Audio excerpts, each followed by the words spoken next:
오늘도 우리가 하나님 앞에 예배할 수 있어서 참으로 감사합니다. 오늘은 창세기 41장 56절부터 57절 말씀을 읽었습니다. 이 말씀을 주제로 오늘 세상이 힘들지라도 라는 주제로 오늘 말씀을 드리면서 함께 은혜를 받기 원합니다. 저는 인천에 있는 축복받은 교회 원로 목사인 이흥희 목사입니다. 여러분, 저는 많은 사람들의 이야기를 들어요. 사람들이 요즘은 만나는 사람마다 다 힘들다고 그렇게 말해요. 그래서 저는 오늘 제목을 세상이 힘들지라도 이런 제목을 정해봤습니다. 진짜 우리는요, IMF 이후에 최악의 시기를 보내고 있는 것 같아요. 세상이 이처럼 우리를 힘들게 합니다.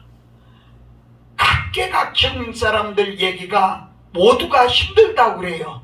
되는 것이 없다고 그래요. 일어설 수가 없다고 그래요. 아무리 몸부림을 쳐도 안 된다고 호소하는 그런 목소리를 들으면서 내가 해결할 수 있는 방법은 아무것도 없었습니다. 몹시 힘들 것만은 사실인 것 같습니다. 그러나 우리 예수님 믿는 사람들은 아무리 힘들어도 이겨야 합니다. 믿는 자로서 우리는 어떤 어려움이 와도 극복해야 된다고 하는 것입니다. 오늘 본문을 보면 정말 성경시대에도 이렇게 살기가 어려웠던 시대가 있었어요. 근데 그 시대도 잘 극복해 나간 것을 보면서 우리가 이 어려운 시기를 어떻게 극복해 나가야 될 것인가, 오늘 주신 말씀을 상고하면서 몇 가지 은혜를 나누고자 합니다. 첫째는 하나님은 피할 길을 주신다는 겁니다. 오늘 본문은 여러분이 잘 아는 대로 야곱과 요셉의 이야기입니다. 꿈으로 시작되는 요셉의 이야기는 형들의 시기에 의해서 결국 애굽으로 팔려가는 것으로 전개되고 있습니다. 그런데 애굽에서 요셉은 얼마나 많은 시련과 어려움과 고통을 겪었습니까? 그러나 이 모든 것을 이기고 결국은 하나님께서 말씀하신 대로 총리가 되는 것을 볼 수 있습니다. 총리가 되었을 때 요셉은 경제정책을 잘해서 아주 애굽을 경제대국으로 우뚝 세워놓는 그런 모습을 우리가 볼 수가 있습니다. 그럴 즈음에 근동지방에 혹독한 기근이 찾아왔습니다. 이제는 가나안 땅이 젖과 꿀이 흐르는 땅이 아니었습니다. 오늘 본문 당시 보면 기근이 얼마나 심했는가를 말씀해 주고 있어요. 제가 한번 다시 읽어드릴 텐데, 온 주변에 큰 기근이 있음에 요셉이 모든 창고를 열고 애굽 백성에게 팔세, 애굽 땅의 기근이 심하며 각국 백성도 양식을 사려고 애굽으로 돌아와 요셉에게 이르렀으니 기근이 온 세상에 심함이었더라. 아멘. 당시 세상에 먹을 양식이 없었어요. 물론 마실 물도 부족했어요. 최악의 경제 상황인 것이 사실이었습니다. 이런 심각한 위기를 맞이한 때 창세기 42장 1절을 보면 그때에 야곱이 애굽의 곡식이 있음을 보고 아들들에게 이르되 너희는 어찌하여 서로 바라보고만 있느냐? 야곱이 또 이르되 내가 들은즉 저 애굽에 곡식이 있다 하니 너희는 그리로 가서 거기서 우리를 위하여 사오라. 그리하면 우리가 살고 죽지 아니하리라. 이렇게 말씀한 걸 봅니다. 여러분, 무슨 얘기예요? 야곱은 그런 어려운 환경을 믿음의 눈으로 다른 곳을 보았다는 겁니다. 믿음의 행동으로 양식을 구하기 위해서 아들들을 보내는 것을 볼 수 있습니다. 다시 말하면 피할 길을 알았다고 하는 것이죠. 사방으로 우겨싸이고 아무것도 없어 보이지 않고 답답하고 망망한 상황 속에서도 믿음의 사람은 야곱의 피할 길을 보았던 겁니다. 온 지면에 혹독한 기근이 있었지만 하나님은 요셉을 예비하셨고 요셉을 총리하는 그 애국을 통치하는 그런 총리로 세워주셔서 피할 길을 열어놓으신 것입니다. 그래서 국적으로 야곱의 가족은 그 기근을 피해갔고 그 당시에 큰 어려움을 극복하면서 잘 이겨냈던 사실을 성경에서 기록해주고 있습니다. 여러분, 어려운 때에 우리도 이런 믿음을 갖고 피할 길을 찾아야 되겠습니다. 하나님은 믿음의 사람들이 당하는 어려움을 볼 때마다 반드시 피할 길을 예비해 주십니다. 우리는 이런 하나님을 믿고 이런 믿음으로 살아가야 되겠다고 저는 다짐하고 있습니다. 고린도전서 10장 13절 보면 사람이 감당할 시험 밖에는 너희가 당한 것이 없나니 오직 하나님은 미쁘사 너희가 감당하지 못한 시험 당함을 허락하지 아니하시고 시험 당할 즈음에 또한 피할 길을 내사 너희로 능히 감당하게 하시느니라. 아멘. 이렇게 말씀하고 있어요. 이 방송을 청취하는 시청자 여러분, 하나님은 우리가 감당하지 못할 시험 당함을 허락하지 않으신다는 것입니다. 하나님은 우리를 파멸로 몰아가는 분이 아니라는 거예요. 어떤 상황에서도 희망과 용기를 줘서 시련과 환난 속에서 이기게 하시는 분이라고 하는 사실을 우리는 깨달아야 되겠어요.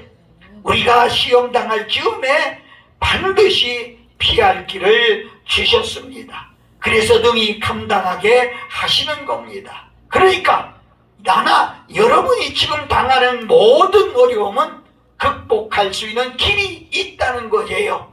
극복할 수 있도록 하나님께서 길을 내놓으셨다고 하는 것입니다.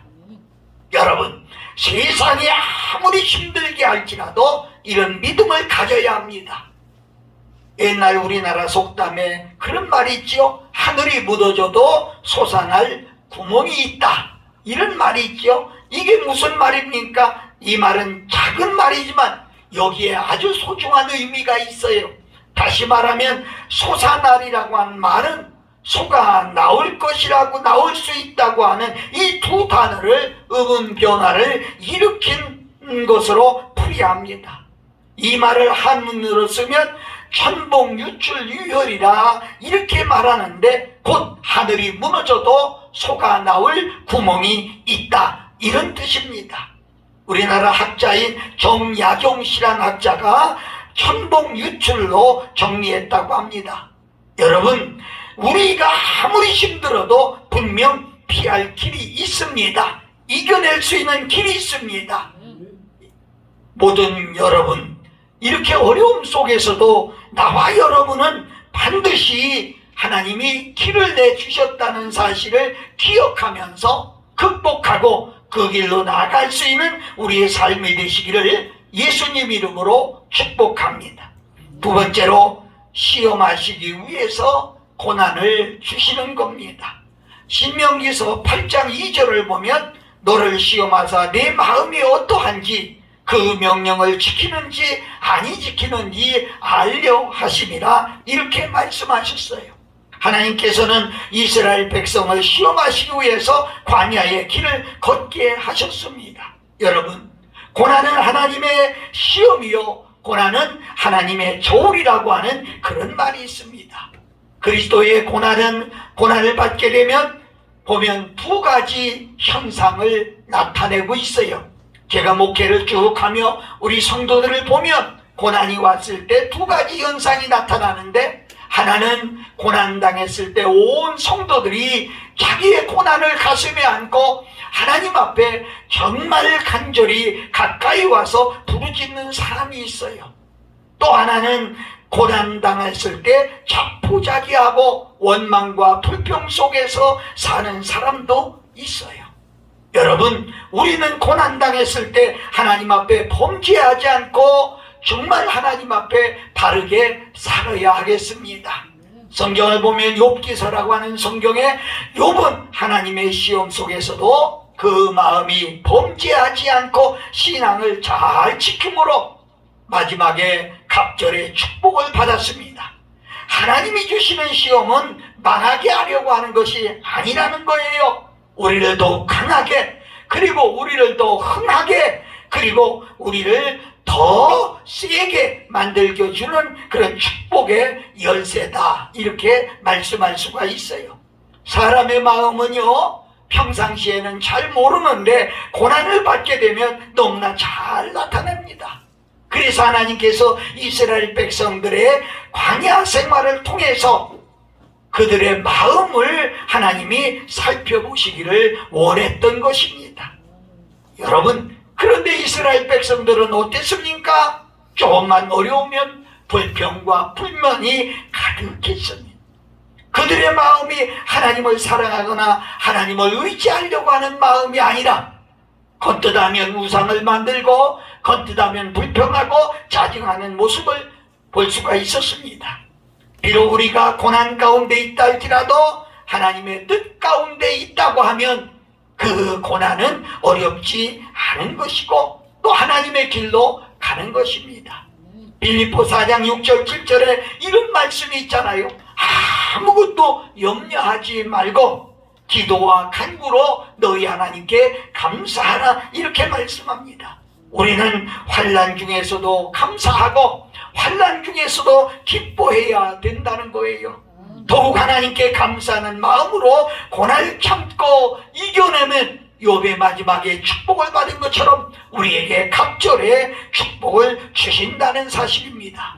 그럴 때 고난도 빨리 끝나고 그리고 약속의 땅을 밟는 그런 축복이 임하는 겁니다. 여러분, 바른 신앙은 감사하는 마음을 가져야 하겠습니다. 얼마나 힘드십니까? 그러나 하나님의 뜻이 있다는 사실을 깨달으면서 오늘도 감사하는 나와 여러분들이 되시기를 예수님 이름으로 축복합니다. 세 번째는 좋은 일의 시작이라는 겁니다. 아마 그렇게 얘기하면 여러분은 목사님 너무 힘든데 무슨 좋은 일이 있다고요? 이렇게 말할지도 몰라요. 야곱이 가나안에서 기근당한 것은 분명히 개인의 가족과 또 개인에게 무거운 짐이요 힘든 시련이 있음을 부인할 수가 없습니다. 그러나 여러분 이거 아세요? 결과적으로 보면 이 일이 야곱에게 좋은 일이 생기는 출발이었다, 이렇게 말씀할 수가 있지요. 그것이 본문을 넘어 계속해서 성경의 이야기 속으로 들어가면 아주 귀한 진리를 발견하게 되는데, 야곱은 기근 때에 피할 길을 찾아 믿음으로 아들들을 애굽으로 보냈습니다. 그런데 그들은 애굽에서 죽은 줄만 알았던 사랑하는 요셉을 만나게 되지요. 요셉은 형들에 의해서 팔렸지만 총리가 되는 꿈을 이루었습니다. 극적으로 상봉 이후에 요셉이 형들을 용서하는 것으로 극적으로 반전을 이루는 모습을 봅니다. 여러분, 이제는 야곱이 요셉을 만나기 위해 애굽으로 내려갑니다. 사랑하는 아들 요셉을 만나기 위함이고 또 온 가족이 더불어 살기 위한 것입니다.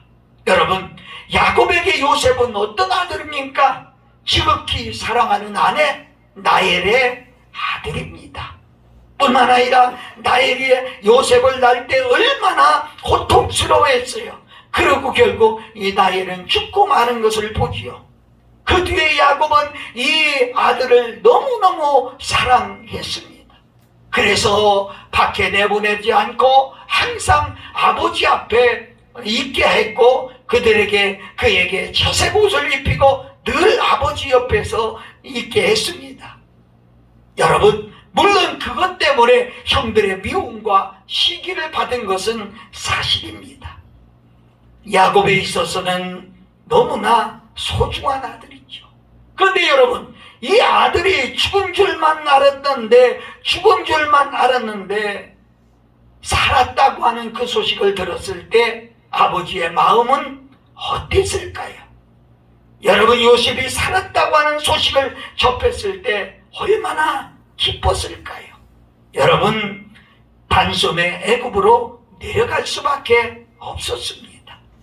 무슨 얘기예요? 모든 일의 시작은 기근이었습니다. 처음에는 그것이 견디기 힘들었고, 처음에는 그것이 인내하기 힘든 그런 일들이었지만은, 여러분, 그것은 결국 좋은 일의 시작이었다고 하는 것이죠. 지금의 시련과 아픔 전부가 아니라는 겁니다. 지금의 기근과 고통의 끝이 아니라는 겁니다. 어쩌면 그것이 좋은 일의 징조일지도 모른다는 것이죠. 이제부터 놀라운 반전의 역사가 일어납니다. 그런 관점에서 우리는 성경에 나오는 의인들을 보면은 고난당하지 않은 의인이 하나도 없어요. 본문에 나오는 요셉도 꿈꾸는 요셉이라고 하지만은 그 꿈이 바로 이루어지는 것이 아니라 형들의 미움을 받고 애굽에 팔려갔고 좀살이하고 옥살이하고 그에게 말도 못하는 그런 고난이 왔습니다. 여러분, 그러나 결과적으로 보면 요셉이 형들에게 고백한 것처럼 팔려간 것이 좋은 일의 시작이었다는 겁니다. 당시에는 잘 몰랐어요. 원망할 수밖에 없고 불평할 수밖에 없는 그런 현실이지만은 그 모든 현실을 받아들이고 수용하며 기다렸더니 이에게 귀하고도 좋은 역사가 일어났다는 거예요. 가정을 살리고 민족을 살리는 그런 역사가 일어났다는 거예요. 여러분, 죄악은 때때로 최고와 통하는 법입니다.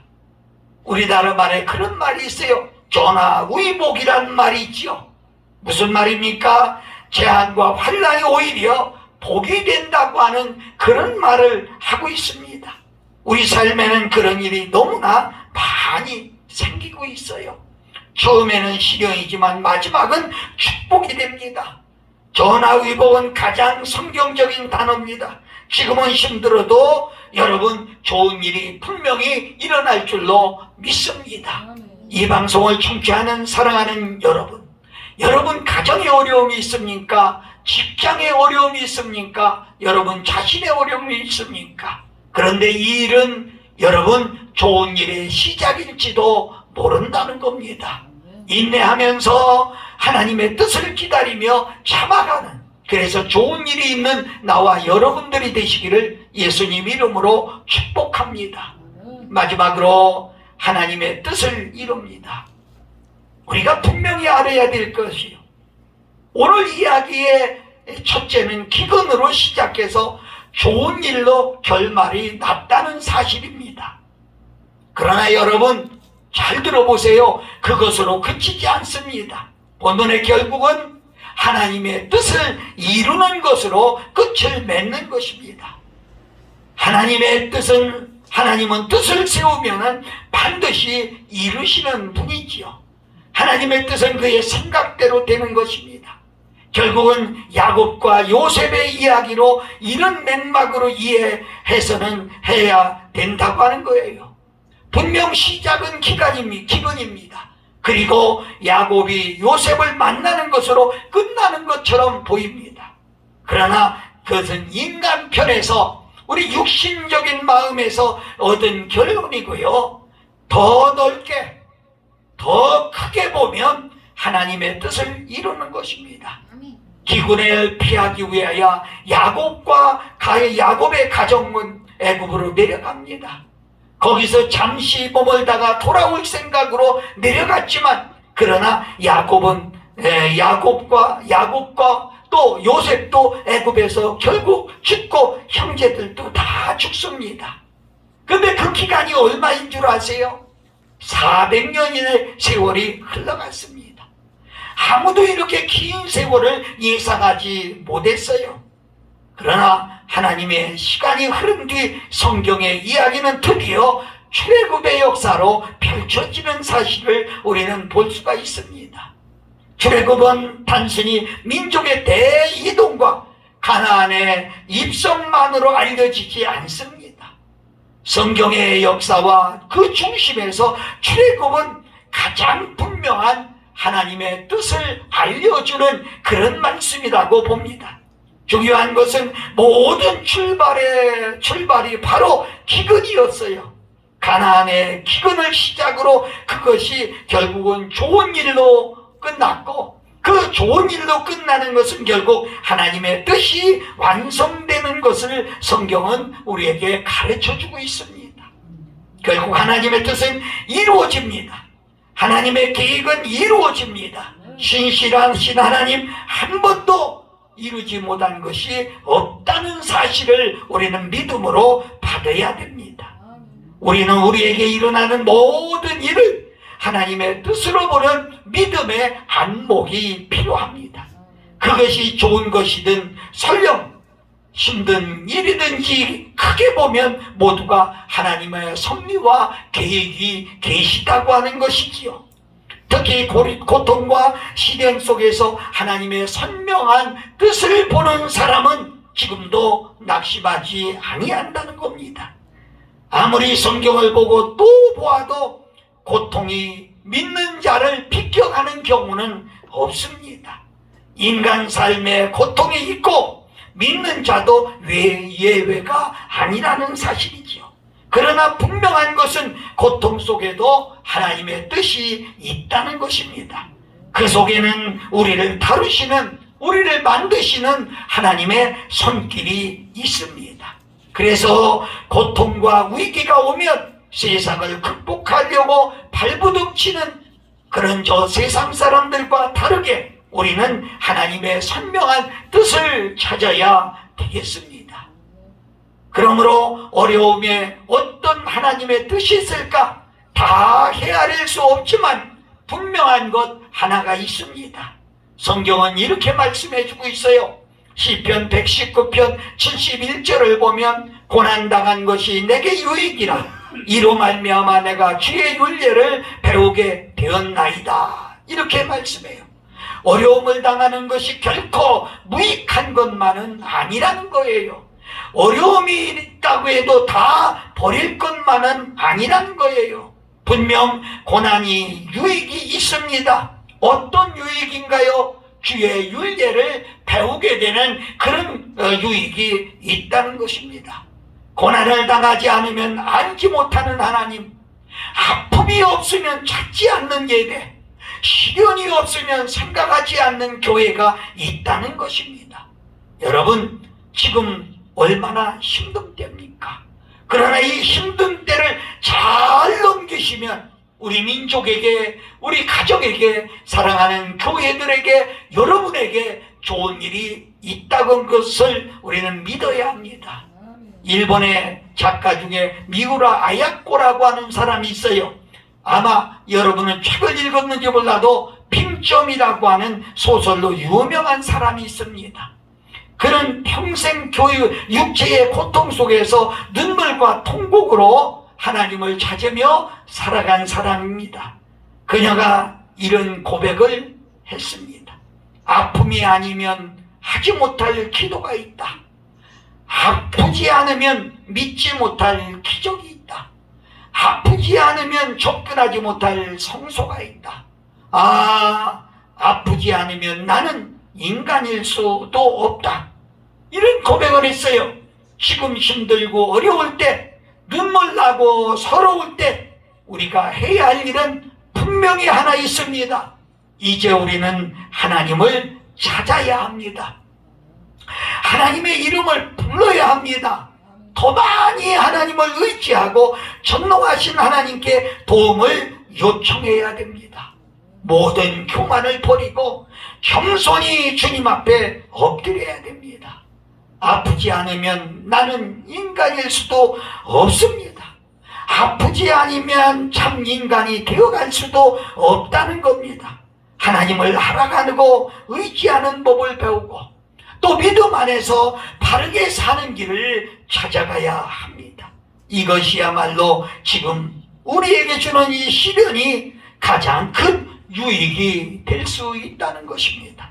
사랑하는 성도 여러분, 힘들게 할지라도 세상이 아무리 힘들게 할지라도 우리들에게 피할 길을 내놓았다고 하는 것입니다.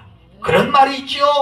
개도 구멍을 보고 쫓는다, 이런 말이 있지요. 분명히 우리 시련 뒤에도 우리는 나갈 길이 있습니다. 여러분, 이거 꼭 하나 기억하세요. 피난, 어려운 것은, 고난은 좋은 일의 시작이다. 이걸 꼭 기억해 주시기 바랍니다.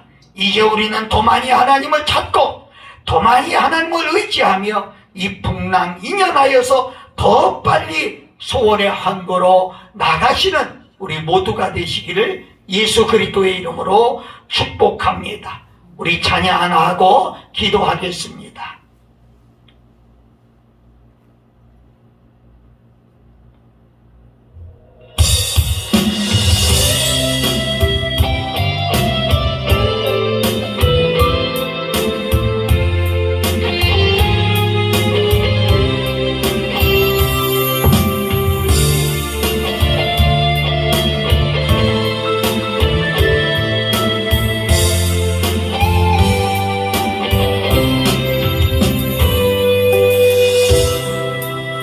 나만 겪는 고난이야 불평하지 마세요.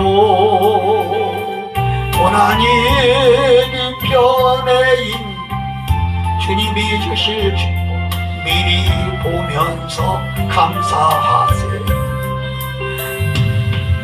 너무 견디기 힘든 지금 이 순간에도 주님이 일하고 계시잖아요. 남들은 지쳐 앉아 있을지라도 당신만 일어서세요. 힘을 내세요. 힘을 내세요. 주님이 손잡고 계시잖아요. 함께함을 믿는다면 어떤 역경도 이길 수 있잖아요. 왜 이런 슬픔 찾아왔는지 원망하지 마세요. 당신이 잃은 것보다 주님께 받은 은혜 더욱 많네. 감사하세요.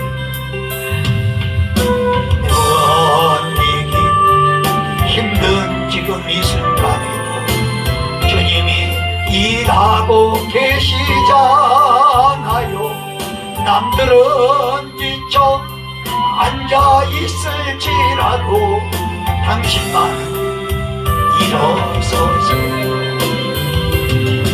힘을 내세요. 힘을 내세요. 주님이 손잡고 계시잖아요.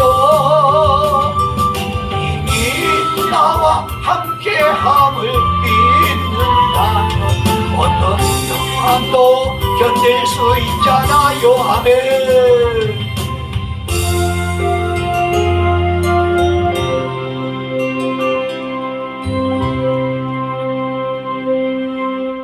하나님 감사합니다.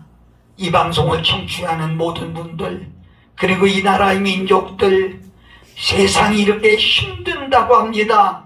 그러나 하나님께서 피할 길을 주신 것을 깨닫고 하나님이 주시는 지혜로 피할 길을 찾아갈 수 있게 해주시고, 이 어려움이 축복의 시작이요 좋은 일의 시작이라는 사실, 또 하나님의 뜻을 이루려고 하는 사실을 깨달으면서 감사하시면서 극복해 나가고 승리할 수 있는 모든 분들 다 되게 하여 주시옵소서. 예수님의 이름으로 축복하고 기도합니다. 아멘.